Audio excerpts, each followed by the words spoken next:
Hey everyone, Chloe here, and welcome back to another Feminine School video, and welcome back to my Soft Power platform. And if you are a new subscriber to our feminine community, then hello and hi and welcome. So I wanted to talk about a very taboo topic that is often ignored in the level up community, and that topic is the one of survival mode. I just saw a video of somebody talking down on people who don't have hobbies, and it made me a little bit upset because what I think that person failed to recognize is that hobbies are a sign of stability. If you are living in survival mode, in fight or flight mode 24/7, you don't have hobbies. Literally just trying to get through the day, every single day. I'm somebody who didn't have hobbies until recently, and it really ate at me because I'm like, how do people know what they want to do? How are people even having the energy to try new things? How are people finding such joy in it that they're able to associate it with a part of their identity? And it was because I was living in survival mode. It was also because I really had no idea who I was, and obviously couldn't find an interest that was authentic to me when I didn't know who I was. So I just wanted to throw it out there. If anybody out there doesn't have a hobby currently and they're feeling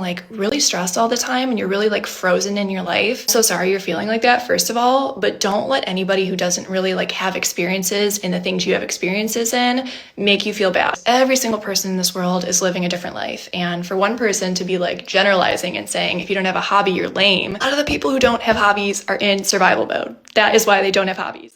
So what exactly is survival mode, and why are so many women are so afraid and are so embarrassed to talk about it? So survival mode is basically a consistent economic state of poverty and or mental health struggles where a person has zero to very little support or a weak support system. Or survival mode can be a person whose entire family comes from struggle, which causes a lot of instability. And the main reason why nobody likes to admit to being born poor or to struggling with instability is because of shame, and is because of the comparison trap of social media, where everyone else seems to be doing better than average, which can be a blow to anyone's ego. But when it comes to survival mode, I am here to tell you, and this is not said enough, but there should never be any shame about being born into circumstances that are beyond your control. None of us get to choose our parents. We don't get to choose our class, and we definitely should not be embarrassed that we aren't wealthy. However, the real shame is not doing anything to get out of survival mode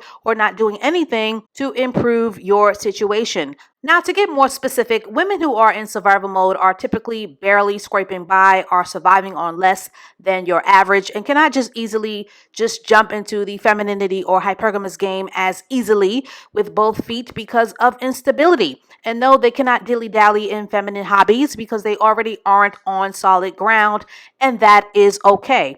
And yes, some women in survival mode will turn themselves into lifelong victims, or they will abuse the generosity of others, or they will rely on scammery as a hustle to survive. But being in survival mode is basically living in a constant state of unsafeness, where women basically are not covered by a healthy or encouraging family dynamic, which is why videos like this are so important, because we are here to unpack some very helpful mindset and actionable solutions, not only so that you can feel seen and know that you are not alone in these circumstances, especially in these days and times, but also to gradually help you to get out of the poison well and to become unstuck. Now, like with anything, everything starts with a plan, and with a plan, intentions must be set. So get your notebooks or get your journals ready and be prepared to take some serious notes and to give this video a couple of listens.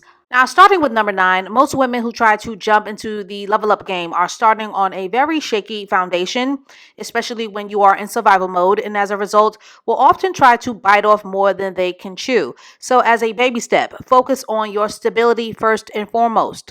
Most women are not born with rich fathers, so college, entrepreneurship, or skills-based training to gain steady employment are the most common paths out of survival mode that you should focus on. There are also riskier money lanes like sugaring, being a yacht girl, or OnlyFans, or other forms of trade.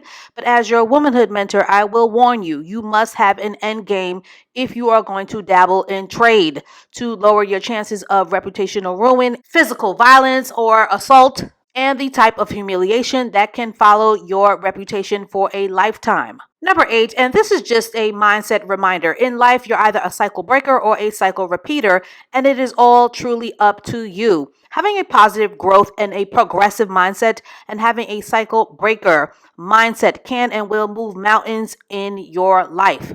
Number 7, do not share your plans with toxic friends or relatives and spend as little time with them as possible. Toxic relatives are cycle repeaters and they have a nasty habit of wanting to sabotage others or reinforcing your bad habits, stuck habits, bum habits, and wanting everyone to have the same poverty mindset that they have.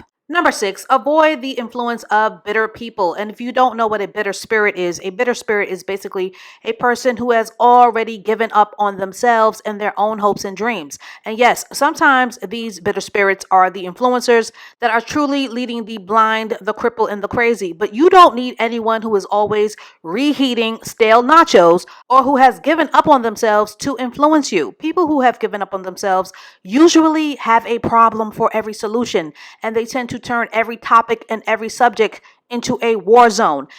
Did you know that unhealthy relationships can make your body sick? A 2010 study published in JAMA found that people who experienced severe stress or trauma were 36% more likely to develop autoimmune diseases. These include lupus, Crohn's disease, rheumatoid arthritis, thyroid disease. Toxic relationships keep your body in fight or flight, releasing cortisol nonstop, which leads to a suppressed immune system, increased inflammation, leaky gut, hormone imbalances, and autoimmune flare-ups. Not only do toxic relationships make you sick, but they can also kill you. A 2010 study found that people in bad relationships increase their risk of early death by up to 50%. That's the equivalent to smoking 15 cigarettes a day. We also see this connection in scripture. Proverbs 14:30 says that a heart at peace gives life to the body, but envy rots the bones. Inner turmoil, envy, resentment, bitterness physically damages your body. So it's so important that we manage our relationships and make sure that people are adding to us and not destroying us and killing us. And a person who is in survival mode does not need that kind of damaging negativity or that frequency in their lives because your life is already unstable. So why add more to your already fragile plate? There is a reason why there is a saying that goes to avoid the unhappy and the unlucky, and that is because they are contagious. Number 5, develop your frontal lobe and read free 99 self-help and manifestation books from your local library. People who do not read will usually sound uneducated, which is a huge liability in the level up. Number 4, put yourself where you see yourself and slowly learn how to vibrate in better zip codes and positive communities. Ladies, the universe loves proximity to success and betterment. So start by having lunch or a coffee or an espresso in a better neighborhood. Number 3, another level up from the bottom tip. Learn how to do things alone because when it comes to cycle breaking, most of your friends won't have the courage, the follow through, or the confidence to elevate with you because the level up requires being committed to real change, and that is where most people drop off like flies.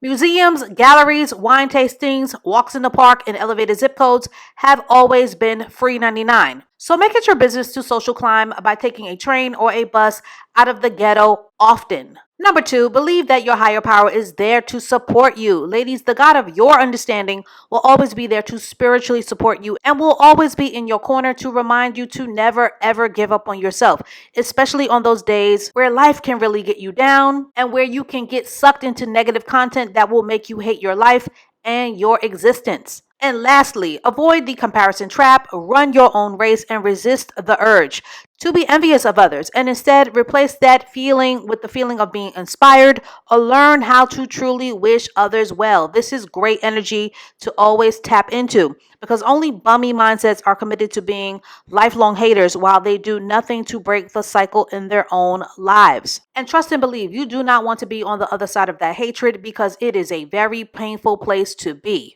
And because you watched this video to the end, as a bonus out of survival mode, figure out what makes you happy. I love this. Listen to this. I tell my girls the greatest gift that they can have develop for themselves is the ability to be to be happy where you are, wherever that is. To learn how to be like, this is not exciting.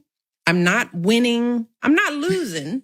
I'm not achieving. It's like most of life is just It's not the nothing in the middle. Most of life is just ordinary. You got to learn how to be happy alone. You got to be happy a little bored. You got to be happy when things are hard. You got to learn how to be satisfied when you failed. Things don't go your way, because all of that keeps you getting up. So that is all that I have to say on this for now. With focus, commitment, and belief, anyone can get out of survival mode.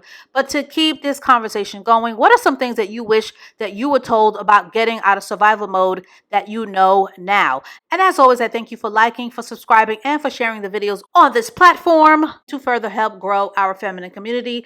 And please stay tuned for more feminine school videos to come. And I will catch up with you ladies and lurkers and ear hustlers in the next one.